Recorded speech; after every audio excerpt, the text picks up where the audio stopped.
Well, last week we talked about an interview that Piers Morgan did with a singer named Jaguar Wright. And in that interview, she made a huge amount of explosive allegations at not only P. Diddy, but also Beyonce and Jay-Z and other artists who have been allegedly involved in his criminal activity.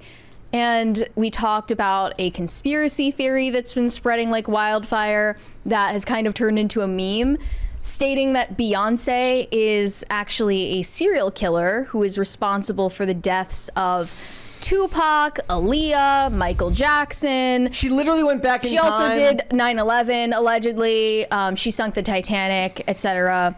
Ocean Gate was her fault.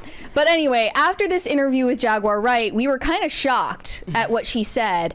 And she said she's not afraid of a lawsuit. She's not afraid of getting sued for defamation because she knows that everything she's saying has proof, and she is very confident that she would win in that situation. However, Piers Morgan, she understands like how easy it would be for someone with as much money as Beyonce to just... Well, no, she literally, Jaguar Wright is claiming that she has multiple victims ready to testify against Beyonce and Jay-Z, and that she has access to more Diddy tapes that incriminate all of these public figures.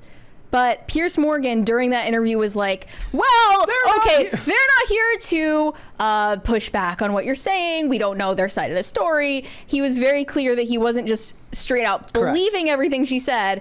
However, Beyonce and Jay-Z's lawyers issued a cease and desist to Piers Morgan after that interview came out. So he had to issue this groveling public apology to both of them. And here's the video. We got the video here. Hold on. Here we go. This one right here? Mm-hmm. All right. Think about platforms. The reality of the modern world is that pretty much everyone has a platform as long as they have something to say that other people want to hear. That's why we invited her on to be interviewed. The people making these claims have an audience with or without shows like mine. Well, Jaguar Wright unexpectedly made several serious... What did he... Jaguar... How did he said Jaguar. ...allegations about Jay-Z and Beyonce during that interview. As I said in the moment, they were not present to respond or defend themselves, but now they have. Their lawyers contacted us to say that those claims were totally false and have no basis in fact, and we've therefore complied with the legal request to cut them from the original interview. Editing interviews is not something we do lightly at a show called Uncensored. He had to address the elephant in the room, that it literally says #uncensored down at the bottom. But like the proverbial cries of fire in a crowded theatre, there are legal limits on us too. We apologise to Jay-Z and Beyonce. There's no prohibition on yelling fire in a crowded theater.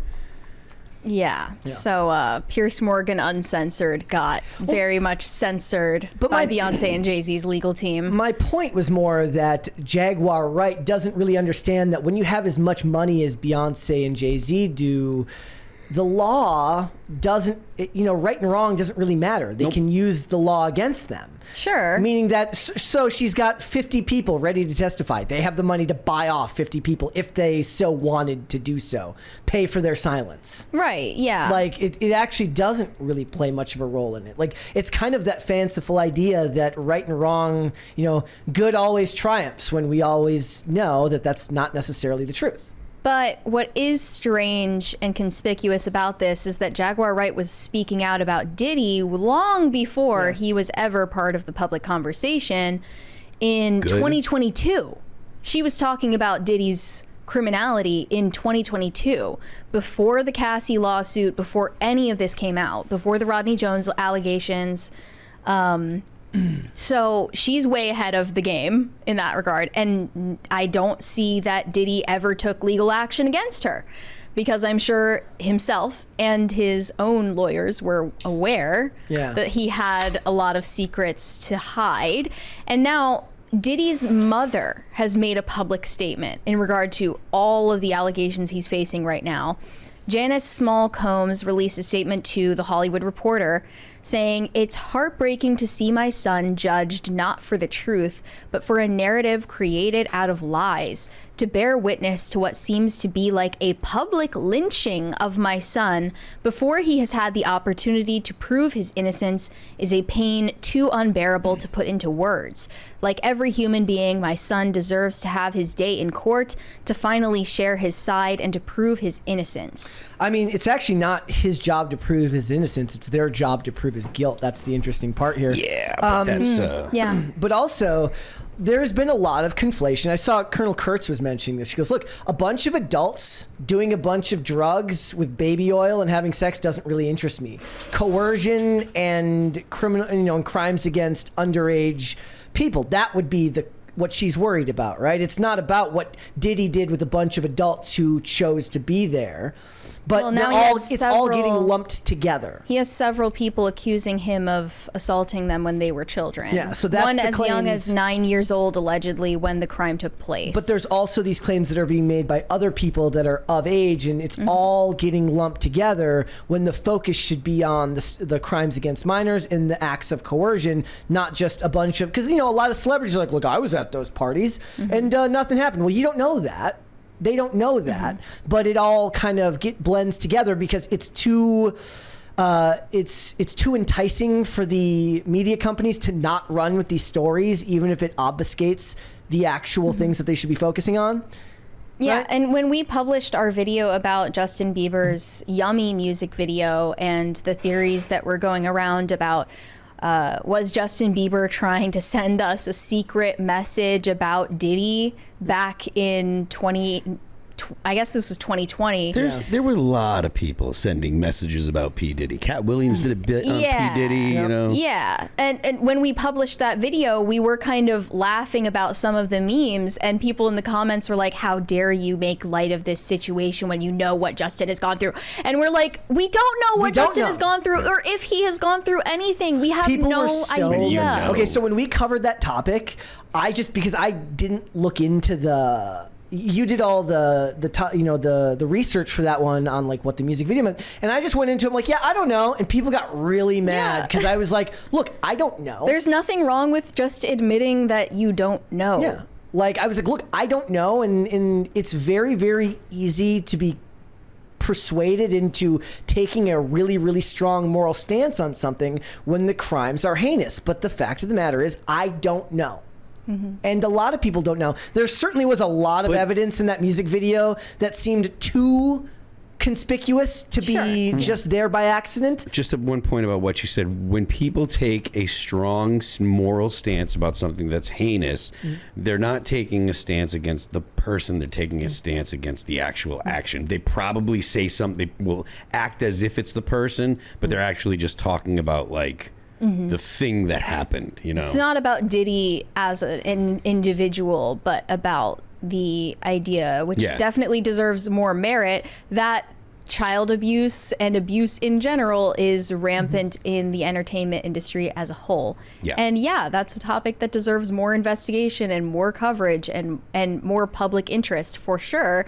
But the amount of language that I see, like, it's all getting exposed. The reason why it's not all getting exposed is very much clear here. Yeah.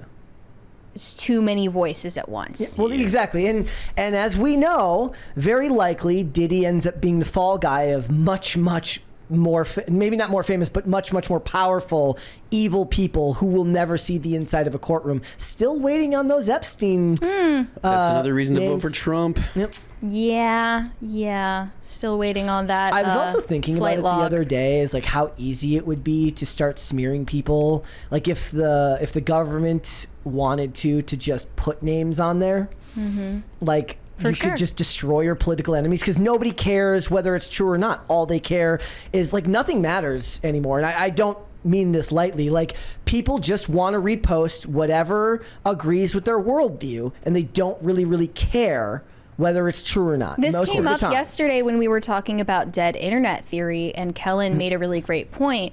where he said it's not just that bots are increasingly manipulating our online conversations, it's also that human beings are adapting to behave more like robots online, with NPC tendencies, repeating the same catchphrases, reposting engagement bait posts, and it's sort of getting to a point where you can't distinguish the two because robots are getting better at imitating human beings, and human beings are unfortunately imitating robots. You know what my favorite one is recently? There's a meme that goes around every Halloween, and I do mean every Halloween, that says, not to freak anyone out, but Halloween is on Friday the 13th for the first time in 666 years this year.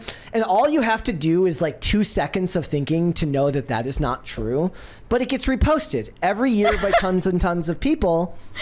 It's just pushing forward for whatever reason. I mean, that's just more of an anarchistic, just freak people out to freak them out, even though it doesn't mean anything, right? Yeah. But you can take that same approach to political and social issues and make a lot of inroads into people's minds by just posting meaningless slop. And one more thing I'll say about Diddy is another thing we covered on the channel was an alleged memoir written by Kim Porter. That got taken down, right? Yeah, that got taken down off of Amazon bookstore because it couldn't be confirmed one way or another whether it was actually written by Kim Porter, who was the former spouse and mother of Diddy's children. She, I mean, it's still alleged that these were her diary writings, but there was no confirmation one way or the other. And people took allegations made from that alleged memoir, started reposting them all over Twitter, and people just kind of take it as fact.